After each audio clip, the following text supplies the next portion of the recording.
On va vous présenter le cas clinique concernant les thérapies spécifiques de l'amylose AL.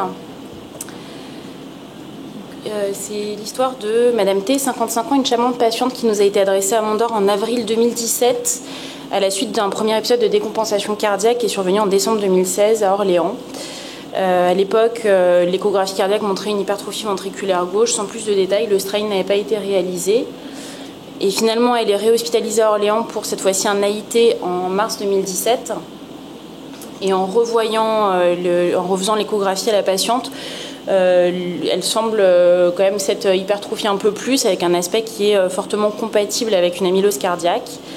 Ils font une IRM cardiaque qui montre un rehaussement tardif du ventricule gauche et des deux oreillettes. Le strain confirmé chez nous est relativement effondré puisqu'il est à moins 6% au diagnostic initialement. Une fois avoir hospitalisé la patiente chez nous, on lui fait la scintigraphie HMDP qui revient normale sans aucune fixation myocardique.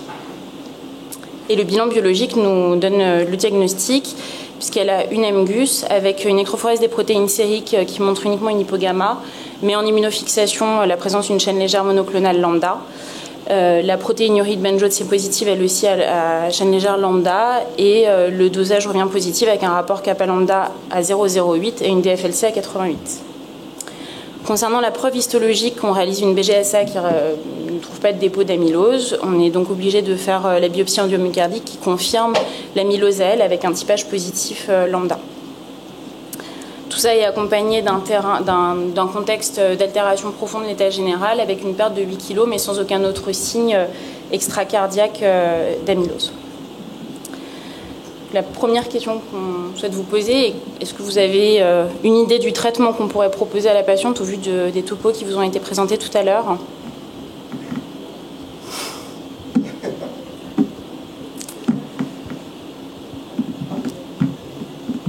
Thé vert ?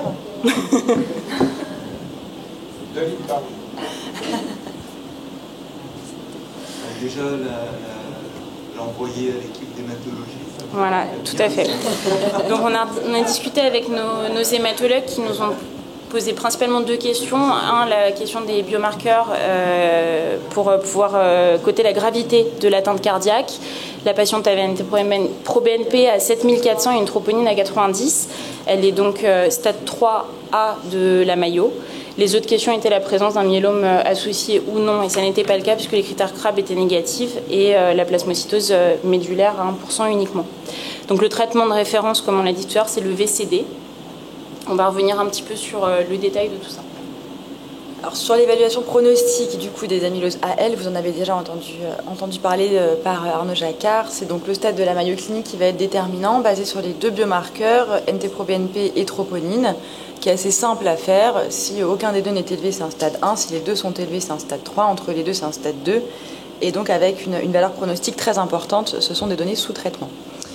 Une fois qu'on a établi le pronostic de l'amylose AL, reste à établir le contexte de la gammapathie monoclonale et son pronostic.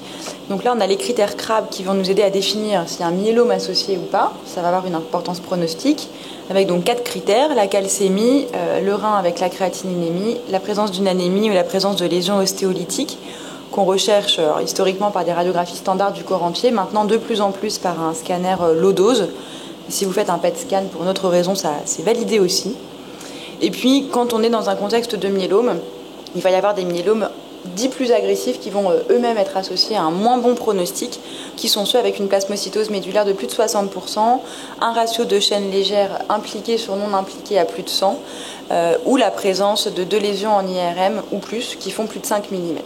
Quand vous n'avez pas ces critères de malignité de myélome agressif, on est dans le contexte de ce qu'on appelle le myélome indolent, qui pose quelques problèmes aux greffeurs cardiaques que nous sommes et qui normalement est associé quand même à un pronostic nettement meilleur que le myélome malin et qui, hors contexte d'amylose, ne justifie normalement pas de chimiothérapie si c'est un myélome seul, quand il n'a pas ces critères-là. Donc le VCD, c'est le traitement de référence pour les amyloses AL en stade 3, donc c'est bien le cas de notre patiente. C'est un traitement qui est efficace sur le plan hématologique, comme vous l'a présenté Arnaud Jacquard, avec dans le papier Princeps une réponse complète qui était obtenue dans environ 65% des cas, Dans les séries qui ont été faites depuis, c'est même plus que ça. Il y avait cependant un petit souci avec une toxicité cardiaque décrite, notamment avec les inhibiteurs du protéasome comme la Velcade, avec des morts subites qui étaient décrites, donc sans savoir si c'était des morts subites rythmiques, par dissociation, par trouble de conduction, mais en tout cas plusieurs cas qui étaient rapportés dans la littérature. Les patients qui ont été traités chez nous en stade 3 entre 2010 et 2014, ils sont 67. On en a perdu 26, donc 39%. On voit que c'est une maladie grave, hein. On retrouve le mauvais pronostic de ces stades 3. Ce qui nous a franchement interpellés, c'est que 11 sont décédés pendant le premier mois de traitement de mort subite. Et c'est vrai que là, on se dit, qu'est-ce qui se passe ? Est-ce que c'est le traitement qui fait mourir ces patients ? Et c'est pour ça qu'on a eu l'idée d'administrer le traitement en séquentiel, donc en introduisant chacune de ces 3 drogues, une par une, de façon à essayer de mettre en évidence laquelle allait être responsable des événements. Donc pour ça, en collaboration avec nos hématologues, on a donc administré le traitement en commençant par la dexaméthasone, puis en rajoutant l'endoxan, puis en mettant le Velcade, qui était censé être dans la littérature celui incriminé avec une toxicité cardiaque, en dernier, et donc un schéma vraiment séquentiel d'administration. On vous a mis ici l'exemple de 2 patients qui ont été traités, chez qui on a dosé la troponine et le NT-proBNP. Et en fait, ce que vous pouvez constater, c'est que à chaque fois, à chaque administration de traitement, il y a une élévation du NT-proBNP qui va ensuite revenir à son état de base ou presque. Et ça, on l'observe ici chez 2 patients, mais on ne vous a pas montré, mais quasiment chez tous les patients à qui on a administré le traitement. Est-ce que vous avez une idée du coup de la molécule que vous allez incriminer pour expliquer cette élévation de troponine à chaque administration ? Vous pensez que c'est le Velcade ? Il n'y a pas de piège, hein ? A priori, ça ne peut pas être le Velcade, il n'est pas administré la première et la deuxième semaine. Donc c'est là qu'on s'est dit que la dexaméthasone était vraisemblablement responsable de la déstabilisation cardiaque de ces patients. C'est pourquoi. Et donc on a administré à notre patiente du VCD, mais selon le protocole inverse, cette fois-ci au vu des résultats d'amylotox, en administrant à J1, C1, le cyclophosphamide, puis la semaine suivante, cyclophosphamide plus Velcade, puis la semaine suivante, VC plus la dexaméthasone. Avec initialement la dose conventionnelle qui est de 20 mg à J15 puis J16. Malheureusement, elle a fait un premier épisode de décompensation cardiaque très précocement, puisque 2 jours après la première administration de dexaméthasone, elle prend 2 kg avec l'apparition d'œdème des membres inférieurs et il a fallu qu'on la diurétique. Au cours de cette hospitalisation, pour le premier jour de la chimiothérapie, on a profité pour lui implanter un défibrillateur au vu des résultats qui vous ont été présentés un petit peu plus tôt. Déjà parce qu'elle avait la dysfonction systolique avec le strain vraiment effondré et d'autre part sur le potentiel effet rythmique des chimiothérapies, donc avant l'administration du Velcade. Et donc on a poursuivi la suite des chimiothérapies avec le J21 de la première cure, avec une dose réduite de dexaméthasone cette fois-ci pour voir si elle avait une meilleure tolérance.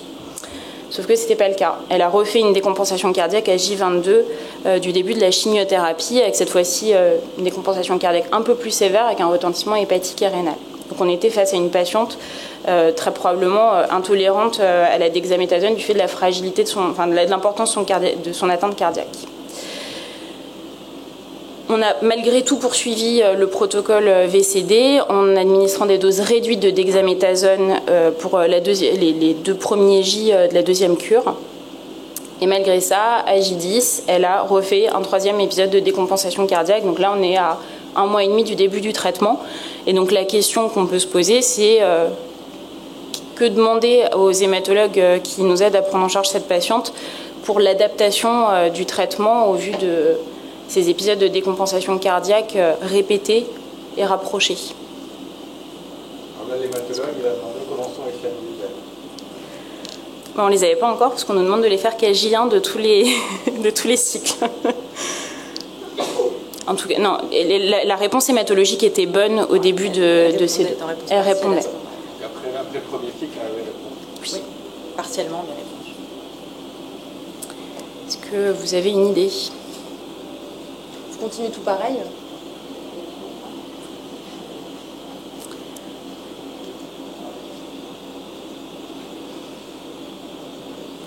Bon, donc ce qu'on a fait, c'est qu'on a décidé d'un commun accord avec les hématologues d'arrêter d'administrer de la dexaméthasone au vu de la mauvaise tolérance de la patiente.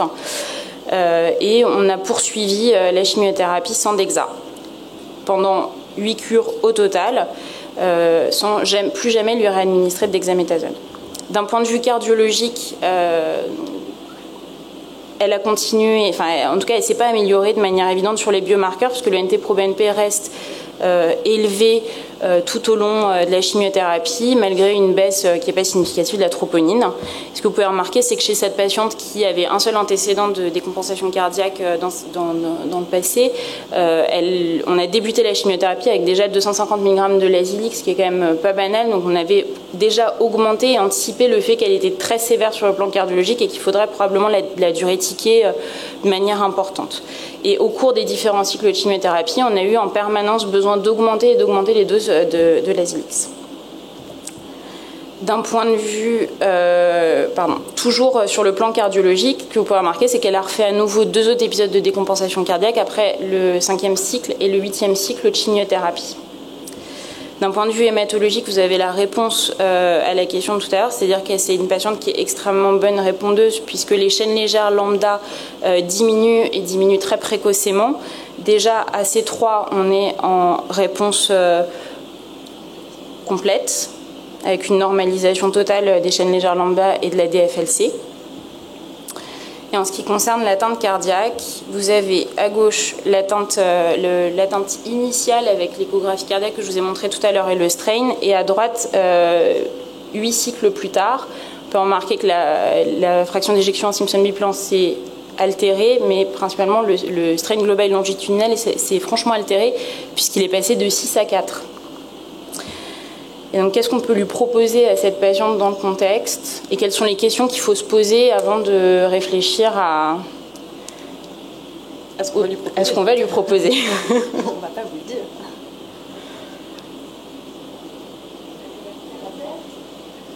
Ah oui.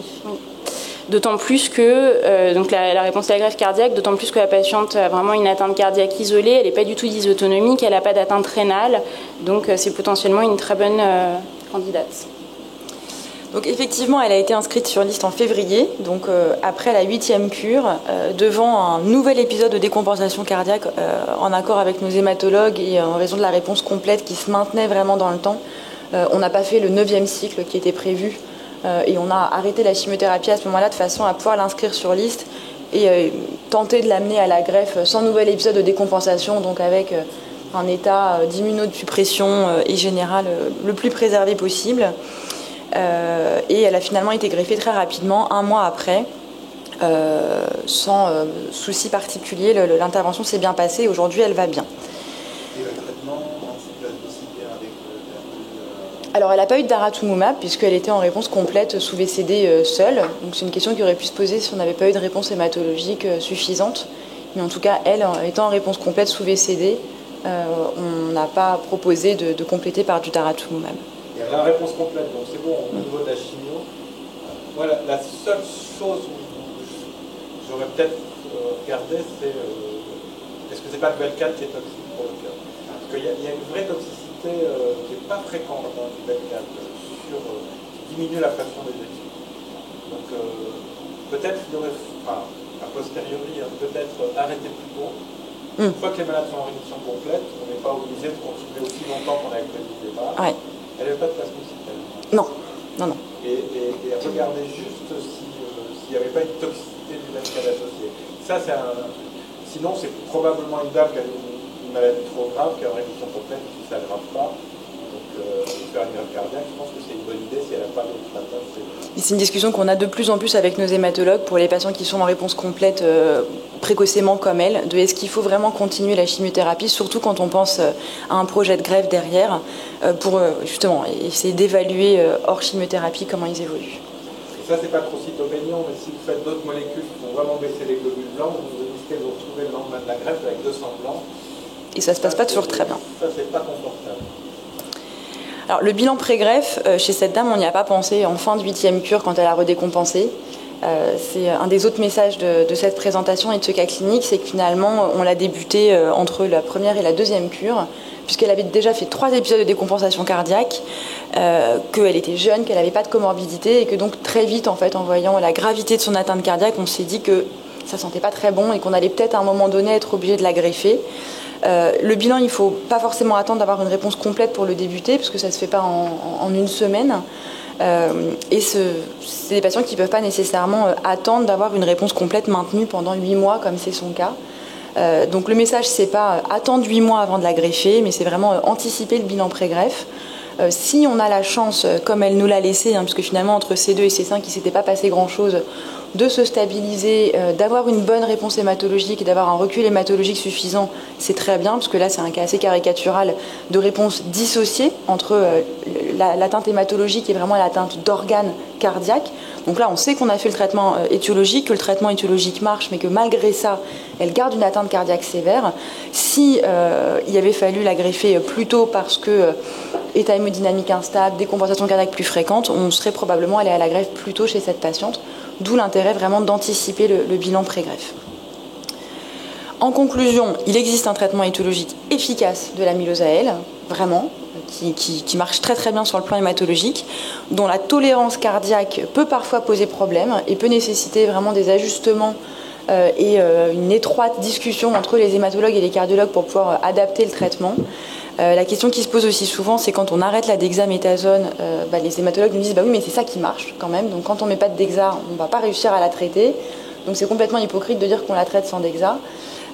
Comme on l'a dit dans la salle précédente, le fait qu'elle ait quand même eu un peu de dexaméthasone au début, ça a probablement aidé à obtenir rapidement une réponse complète. C'est pour ça qu'on essaye à chaque fois. Mais si on ne peut pas traiter les patients parce qu'ils ne tolèrent pas sur le plan cardiaque, ça ne sert à rien de s'obstiner à les mettre en décompensation. Le pronostic ne sera pas meilleur. Et puis la possibilité donc de réponse dissociée, hématologique et cardiaque. Et dans ces cas-là, une indication de greffe assez évidente. Merci.